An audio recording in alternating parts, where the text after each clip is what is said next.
Perhatian, PDKT Online akan dimulai beberapa saat lagi.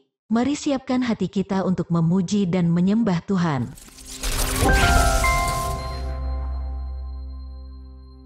Shalom, Sobat DC Ministry yang dikasihi Tuhan Yesus. Puji syukur kepada Tuhan, hari ini kita bisa kembali berjumpa dalam PDKT Online dengan kondisi yang baik, tanpa kekurangan sesuatu apapun.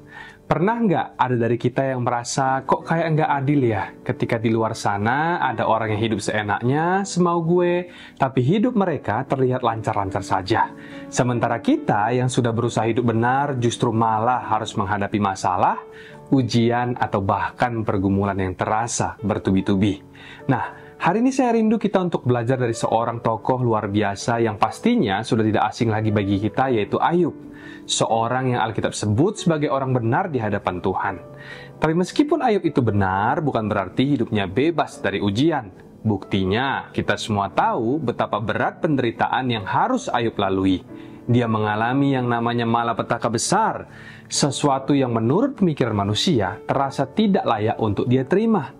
Tapi yang luar biasanya dari Ayub adalah dia tetap bersandar kepada Tuhan. Sepanjang pencobaannya, Ayub tidak berdosa dengan mulutnya. Dan setelah badai itu berlalu, ia akhirnya menikmati damai sejahtera yang luar biasa.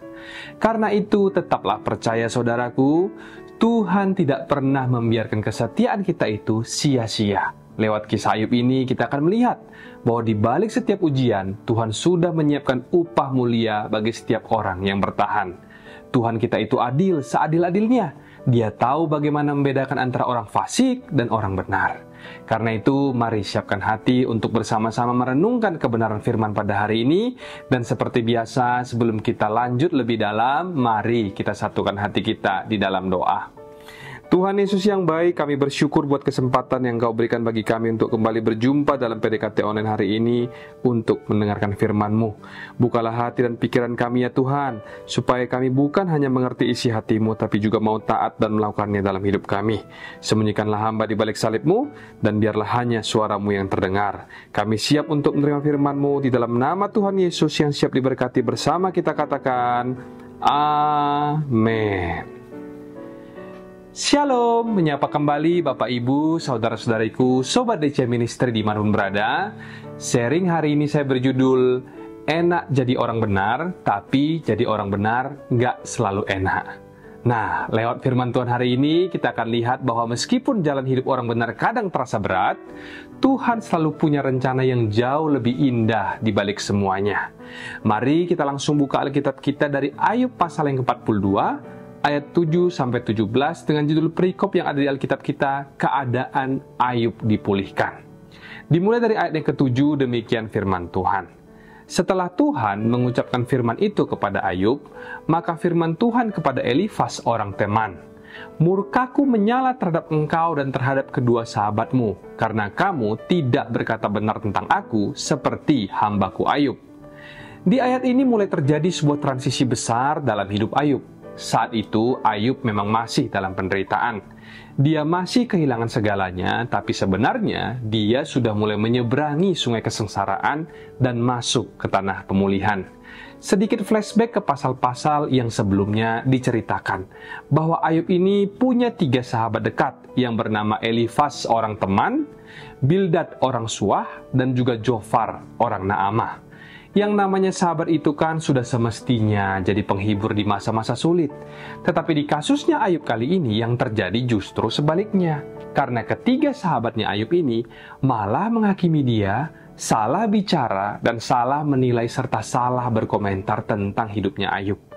Dari sini kita belajar supaya hati-hati saat mengomentari hidup orang lain. Apalagi kalau orang yang kita komentari itu ternyata adalah orang yang diterima, dibenarkan, atau bahkan diurapi oleh Tuhan. Saya berkata begini bukan untuk membela diri, tapi biarlah ini menjadi peringatan buat kita semua, termasuk saya sendiri, supaya kita semakin lebih lagi berhati-hati dalam menilai hidup orang lain. Karena kita nggak pernah tahu kan, bisa jadi orang yang kita hakimi itu justru adalah sahabatnya Tuhan. Dan bagi kita yang mungkin hari-hari ini sering disalahpahami atau sering mendapat komentar miring daripada orang lain, tidak perlu membalas kejahatan dengan kejahatan. Fokus saja pada apa yang Tuhan firmankan atas hidup kita. Tidak usah kita sibuk mengurusi firman Tuhan untuk hidup orang lain, kecuali kita memang sedang memberitakan firman untuk mereka. Karena setiap orang akan diadili dan dihakimi berdasarkan firman yang Tuhan taruh atas hidup mereka masing-masing. Dan di sini kita bisa melihat, setelah Ayub terbukti tetap setia kepada Allah, bahkan ketika istrinya sendiri menyuruh dia mengutuki Tuhan, Ayub tetap berkata, Tuhan yang memberi, Tuhan yang mengambil, terpujilah nama Tuhan. Setelah itu barulah Tuhan menunjukkan pembelaannya. Tuhan berbicara kepada salah seorang sahabatnya Elifas, orang teman itu. Murkaku menyala terhadap engkau dan terhadap kedua sahabatmu karena kamu tidak berkata benar tentang aku, seperti hambaku Ayub. Lihat kan, betapa luar biasanya Ayub. Ayub dimuliakan dan dipuji langsung oleh Tuhan.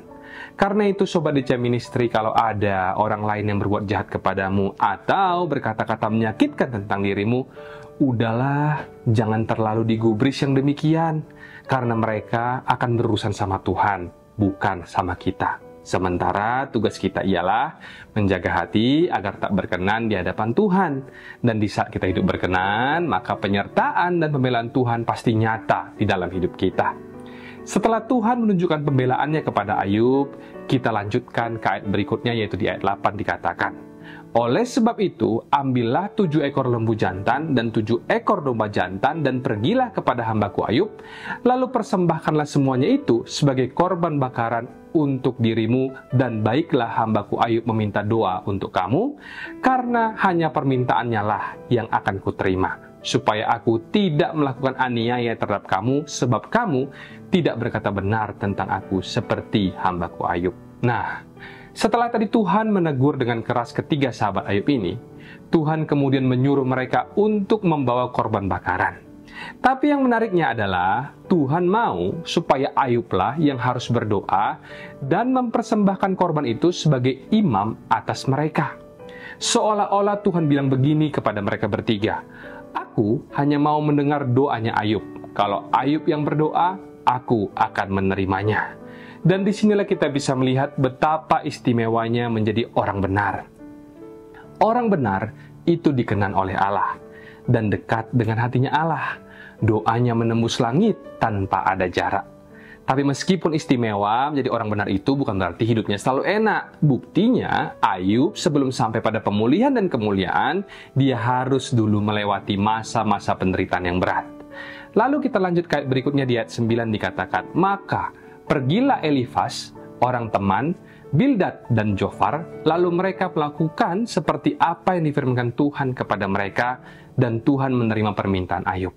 Nah, meskipun di ayat 7 yang sebelumnya hanya Elifas yang secara spesifik disebut saat Tuhan menegur mereka, tapi ketika tiba pada momen pertobatan, ketiga-tiganya yaitu Elifas, Bildad, dan Zofar bertobat bersama-sama. Jadi dari sini kita bisa juga belajar tentang sebuah prinsip penting. Kalau kita berdosa sendirian, kita perlu bertobat sendirian. Tapi kalau kita dosanya itu barengan, ya bertobatnya juga harus bareng-bareng. Karena itulah yang dinamakan dosa korporat. Lalu kita lanjut ke ayat 10 dikatakan, lalu Tuhan memulihkan keadaan Ayub setelah ia meminta doa untuk sahabat-sahabatnya.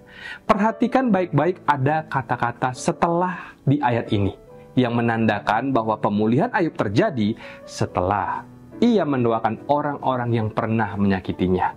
Atau dengan kata lain, pemulihan itu terkait erat dengan sikap hatinya Ayub. Sebab memang sudah menjadi kerinduannya Tuhan untuk melihat kita bisa mengampuni, memberkati, bahkan mendoakan musuh-musuh kita. Sama seperti kita mendoakan sahabat-sahabat kita. Dan ketika Ayub di sini mendoakan orang-orang yang dulu menyakitinya, Tuhan terpukau. Fokus Tuhan saat itu bukan lagi kepada sahabat-sahabat Ayub, tapi justru kepada Ayub yang hatinya lulus ujian. Seluruh perhatian surga seakan-akan diarahkan hanya kepada Ayub.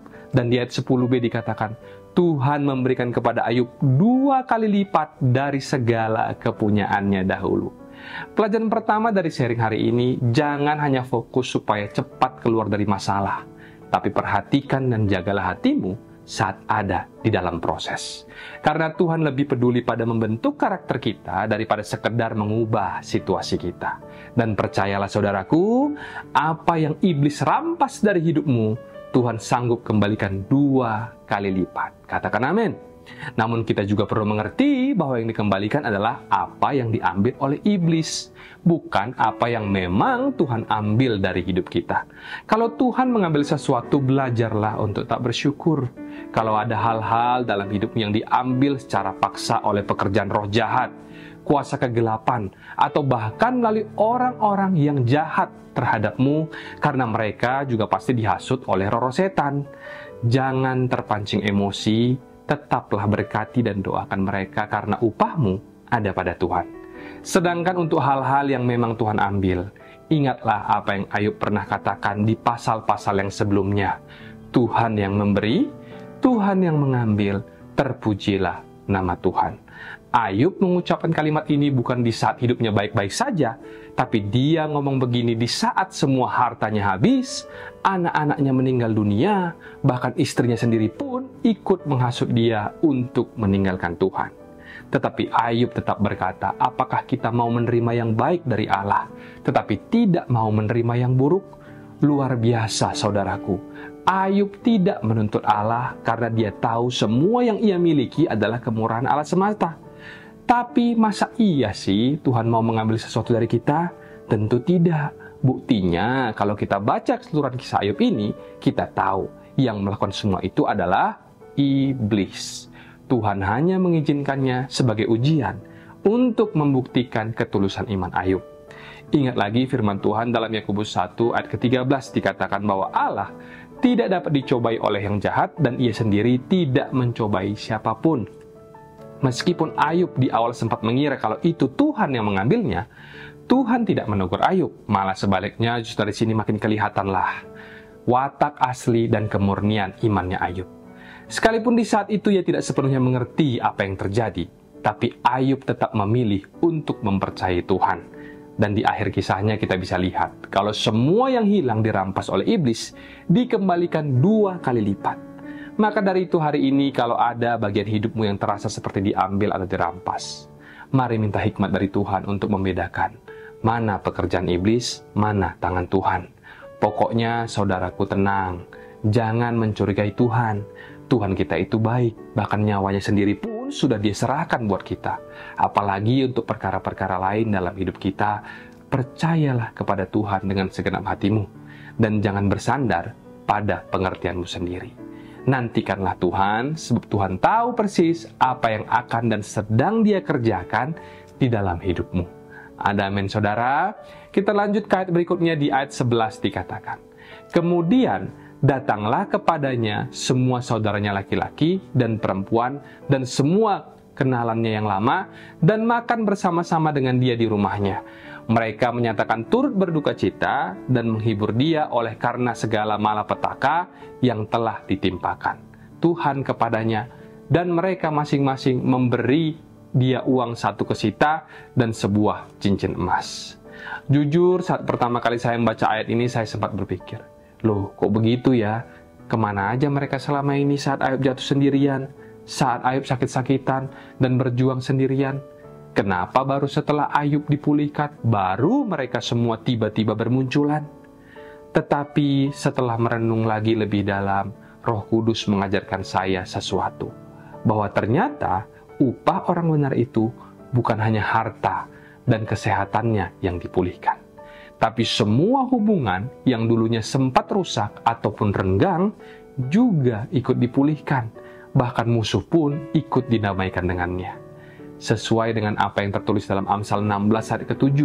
Jikalau Tuhan berkenan kepada jalan seseorang, maka musuh orang itu pun didamaikannya dengan dia. Dan inilah yang terjadi pada Ayub.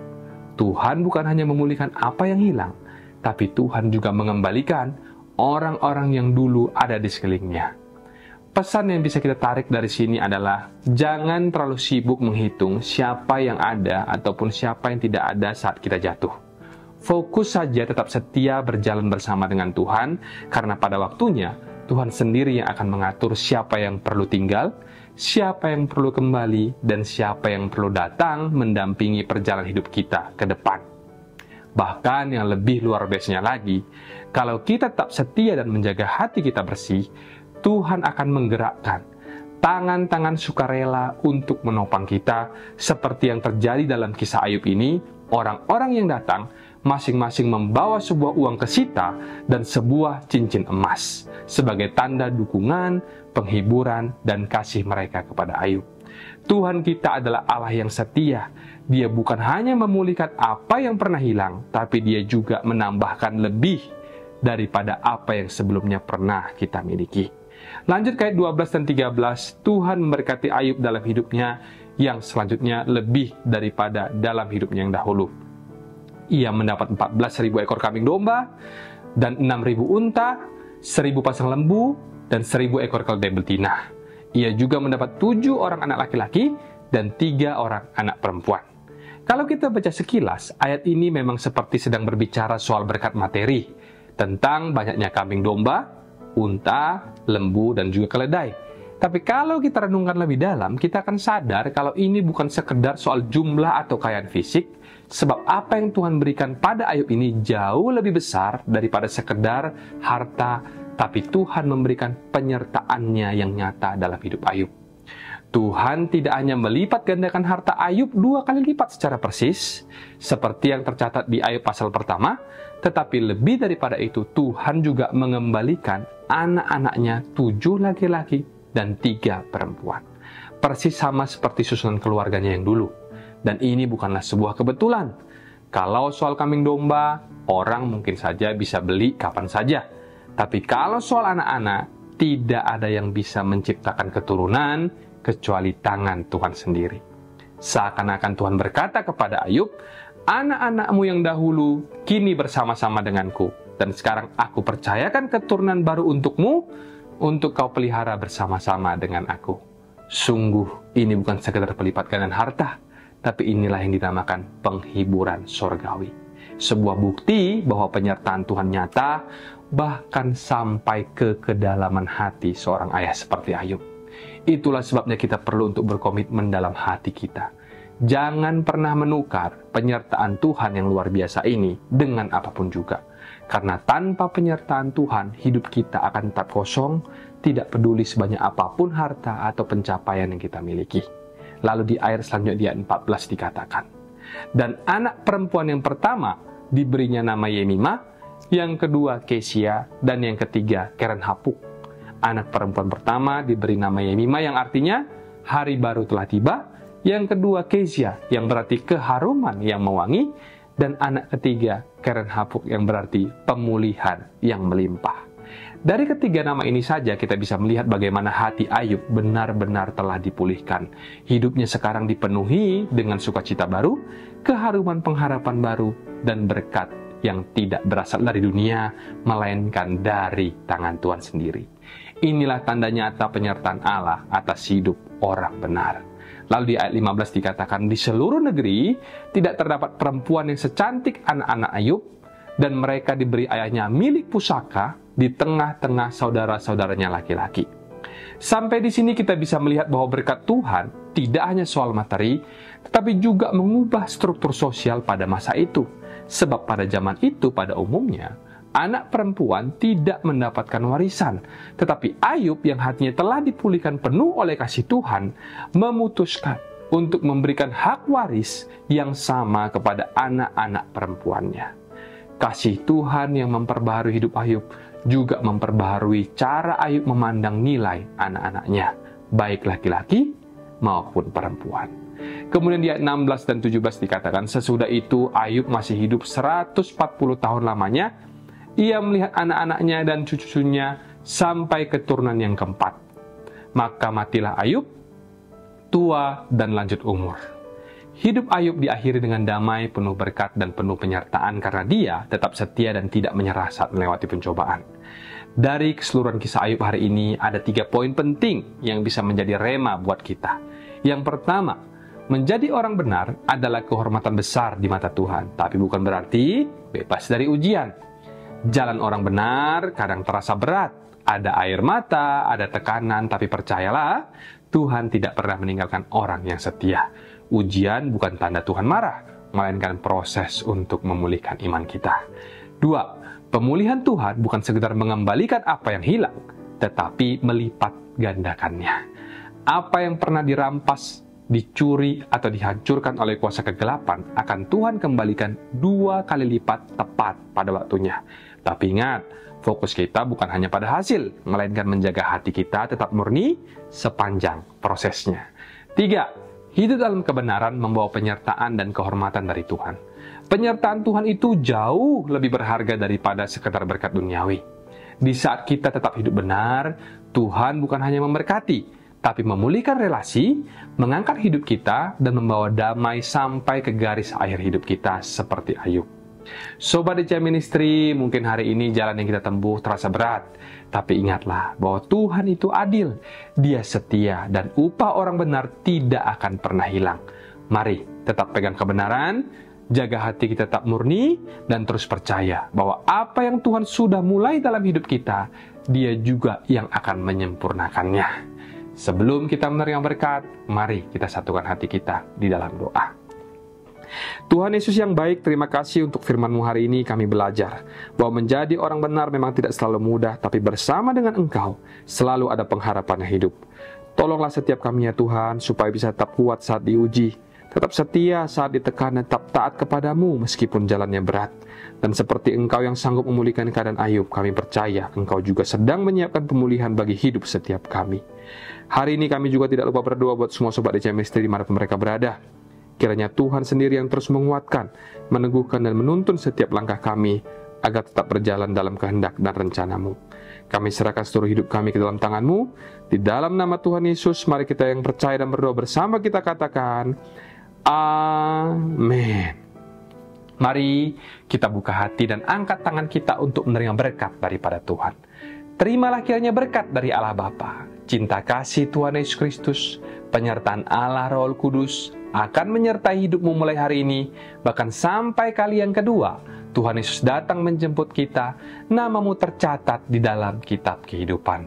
Dalam nama Tuhan Yesus, yang percaya dan diberkati katakan bersama, Amin, Amin, Amin. Tuhan Yesus memberkati, Shalom dan sampai jumpa.